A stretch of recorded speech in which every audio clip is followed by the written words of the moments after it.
Mañana de hoy vamos a hablar con José Castillo. José es economista, es especialista en temas de deuda, deuda externa argentina, es investigador y docente de la UBA, tiene varios libros y varios artículos publicados al respecto. Y bueno, vamos a charlar en la mañana de hoy de economía en la Argentina y además José es dirigente de Izquierda Socialista. Buen día, José, ¿cómo te va? Maximiliano Lequi te saluda. Buen día, Maximiliano, ¿cómo estás? Bien, muchas gracias por atendernos en la Por mañana favor. de hoy. Bueno, lo primero que quiero preguntarte, sabemos que el ministro Guzmán está por todos los medios intentando cerrar un acuerdo con el Fondo Monetario Internacional y uno se pregunta, ¿el acuerdo que se cierre va a ser mayor ajuste para los argentinos o podemos esperar que ese acuerdo no nos traiga ajuste como fue históricamente?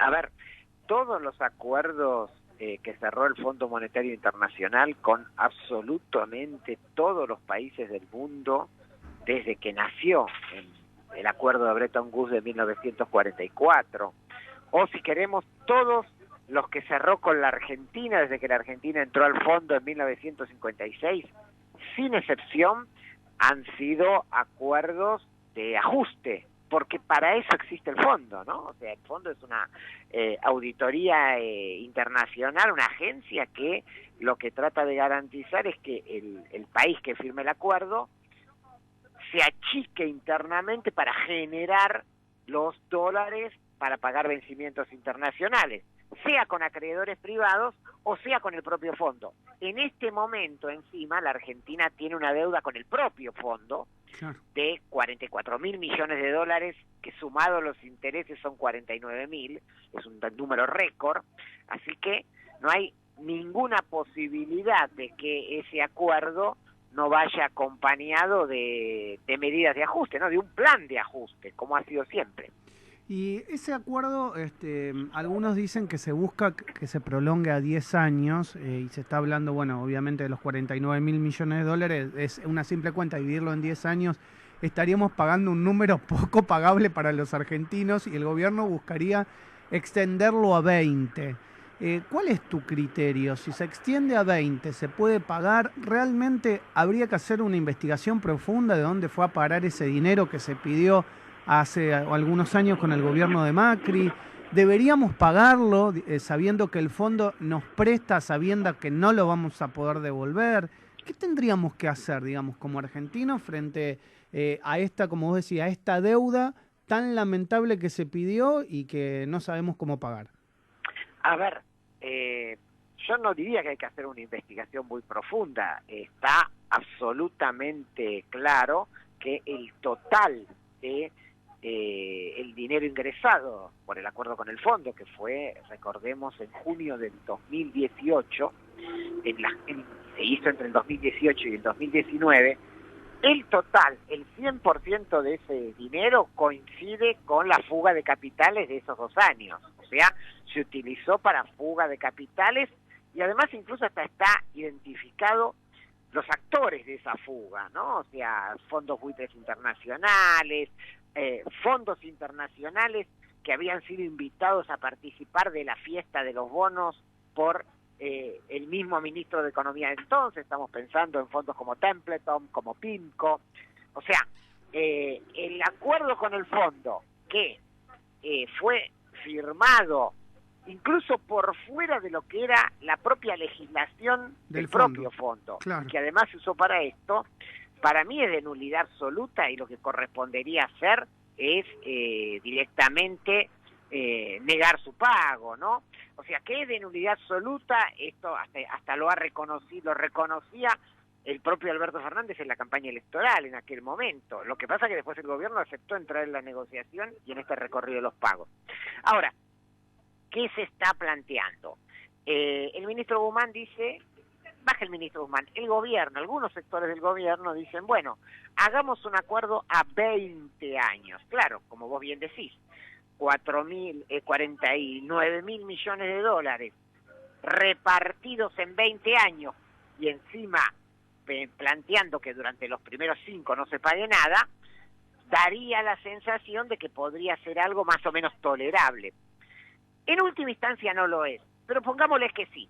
El problema es que, y esto lo ha reconocido el propio ministro Guzmán, no existe la posibilidad de un acuerdo a 20 años. No está en los estatutos del fondo, habría que cambiar los estatutos del fondo. Y para cambiar los estatutos del fondo tendría que dar el ok el gobierno de los Estados Unidos, que tiene mayoría en el directorio del fondo, tiene el 16% de los votos del fondo. Está bien, José, pero tampoco estaba en los estatutos del fondo que vos le podías prestar a un país y que lo utilizara para fugar como pasó. Bien, muy buen planteo. Eso se hizo porque el gobierno de los Estados Unidos, que tiene, insisto, la mayoría relativa en el directorio, lo avaló.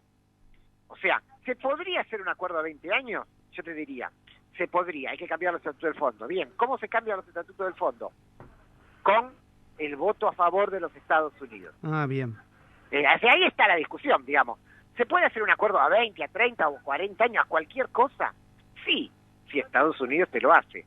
Porque recordemos que el Fondo Monetario Internacional, en última instancia, es un organismo internacional donde, obviamente, hay burócratas que conforman su directorio, que son la primera línea, digamos, en la discusión. Hoy en día, la jefa del fondo es una economista búlgara, Kristalina Georgieva, pero detrás de eso, en definitiva, está el directorio, que es el poder de los estados. Y el estado que tiene 16% de los votos del fondo es Estados Unidos. Para cambiar el estatuto necesitas el 85% de los votos del directorio. O sea, podrías hacer un acuerdo más allá de los 10 años si te vota a favor los países europeos, el Japón y los Estados Unidos. El propio Guzmán dice que esto no es posible, que no existe la posibilidad, nunca se hizo, no está en los planteos, que lo más probable es el acuerdo a 10 años, lo que se llama el acuerdo de facilidades extendidas a 10 años, con un acuerdo que es que la apuesta es empezar a pagarlo al cabo del 4º año. Eso te da un monto muy alto por año.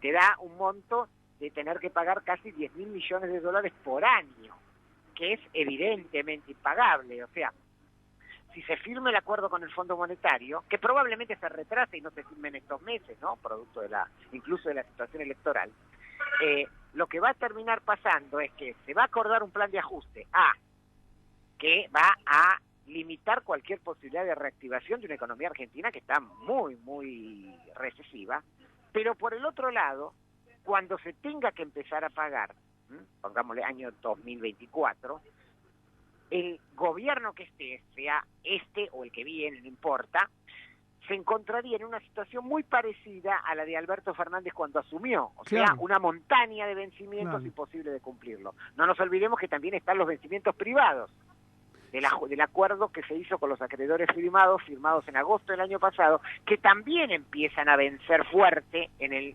2024, ¿no? Sí.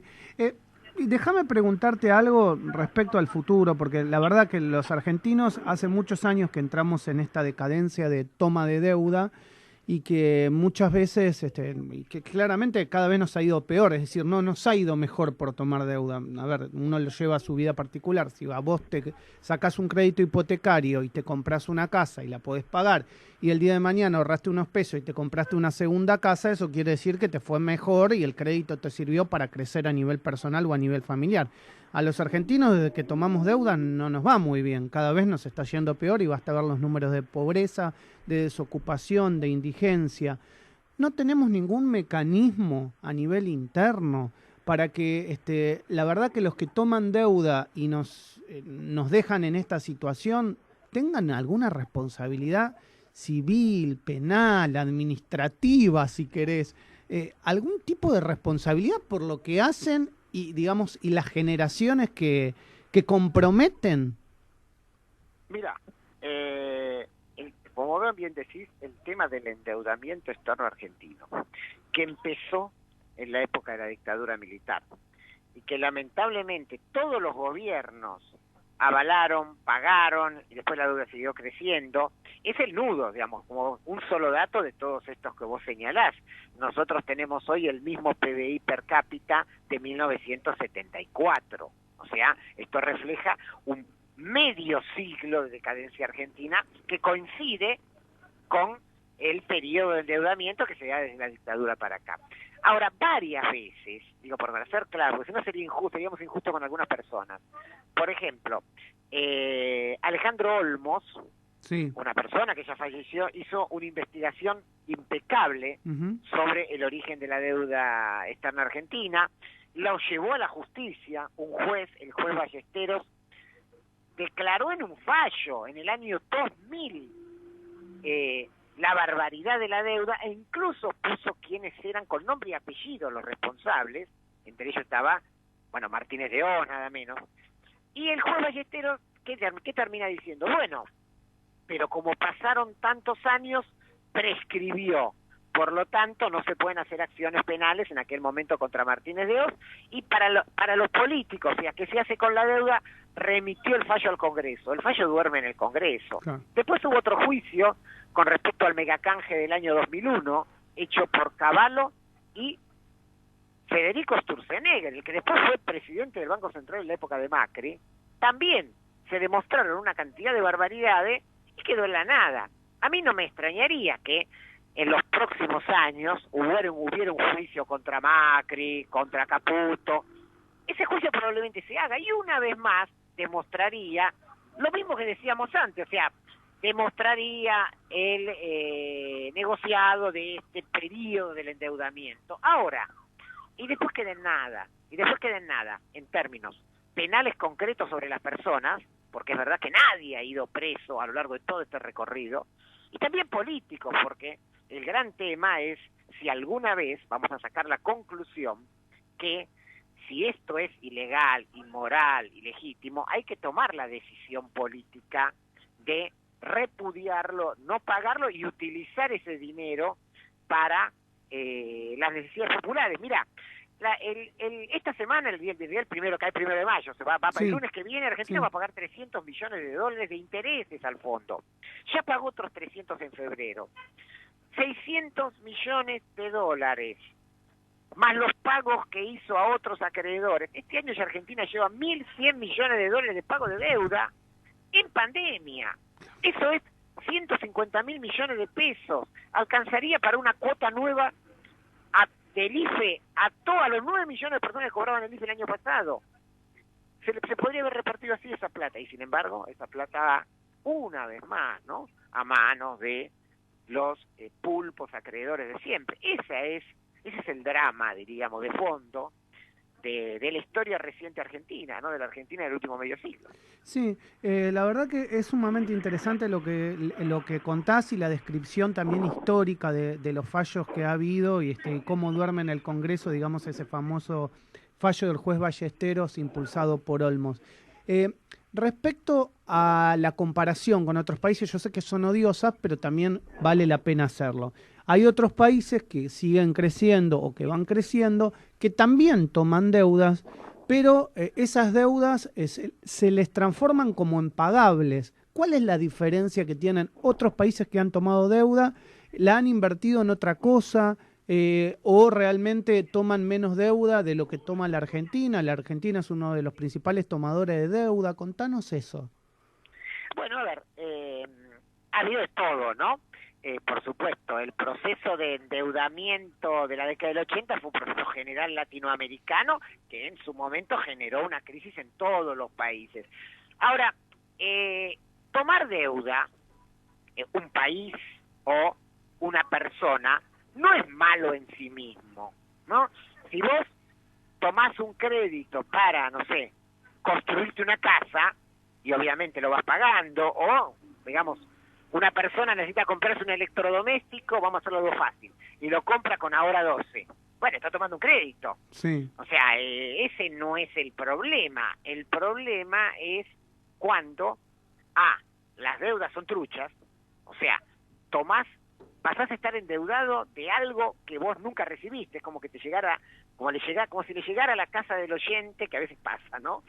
Llega una carta documento, intimamos a usted a que pague 500.000 pesos por la deuda de la tarjeta X, bla, bla, bla. Entonces vos llamás por teléfono y decís, perdón, yo nunca tuve esa tarjeta. ¿Qué me está diciendo? Claro. ¿No? Bueno, esta es la deuda externa argentina. O sea, es el endeudamiento por algo que nunca llegó. O sea, esos 45.000 millones de dólares de la deuda del Fondo Monetario, ¿acaso entraron a la Argentina y se transformaron en obra pública, en vivienda, no sé, en hospitales, en algo? Y entonces ahora el problema que tenemos es ¿cómo hacemos para devolver eso? No, no, no. El problema es cómo hacemos para devolver eso, pero eso nunca llegó a la Argentina. Este es el tema. O sea, la deuda en la Argentina, además de su monstruosidad astronómica, además de que se firmó con acuerdos leoninos, con tasas de interés increíbles, con planteos de que ante cualquier debate se resuelve en los tribunales de Nueva York, donde aparecen jueces como en su momento el juez Griesa, que naturalmente, por definición, van a fallar cualquier cosa a favor de los acreedores. Además de todo eso, siempre se tomó para negociado financiero, nunca se tomó para políticas que puedan tener con desarrollo, infraestructura. Entonces, ahí está quizás la gran diferencia con los procesos de endeudamiento que han sido muy disímiles en otros países. Ojo, ha habido otros países que hicieron lo mismo que la Argentina, ¿eh? Esto también es una historia del mundo en su desarrollo. La deuda ecuatoriana, por ejemplo, que tuvo hace unos años el hijo justamente de Alejandro Olmos, que heredó un poco la visión del padre, Alejandro Olmos Gaona, hizo una auditoría de la deuda ecuatoriana, hará unos 7, 8 años atrás, y descubrió que la mitad de la deuda de Ecuador también era trucha, ¿no? Algo parecido le pasó a Grecia también, ¿no? A Grecia también. Exacto, bueno, ahí tenemos otro ejemplo, ¿no? Grecia hace más o menos 10 años también, ¿no? O sea, por eso, hay ejemplos de deuda trucha como la Argentina, que llevaron a los países a ajuste tras ajuste tras ajuste y situaciones de decadencia muy grandes. Ahora, es verdad, tenemos que reconocer que lamentablemente la Argentina hoy está en el top de la tabla de posiciones de barbaridades con respecto al endeudamiento externo, ¿no? Es quizás el país que tiene la peor de las situaciones, porque tiene una deuda gigantesca, tiene deuda con el fondo, la deuda fue tomada para mecanismos, digamos, de valorización financiera de estas características y tiene vencimientos cercanos. Esto es terrible. O sea, la Argentina está atrapada en estos vencimientos casi inmediatos. Claro. José, te quiero agradecer por estos minutos importantes que nos dispensaste para pensar lo que nos está pasando respecto de la deuda y hacer un recorrido histórico de la misma. Te mando un abrazo muy grande. Gracias, abrazo a todos los oyentes. Un abrazo grande. José Castillo, dirigente de Izquierda Socialista, economista, especialista en tema de deuda y investigador y docente de la UBA.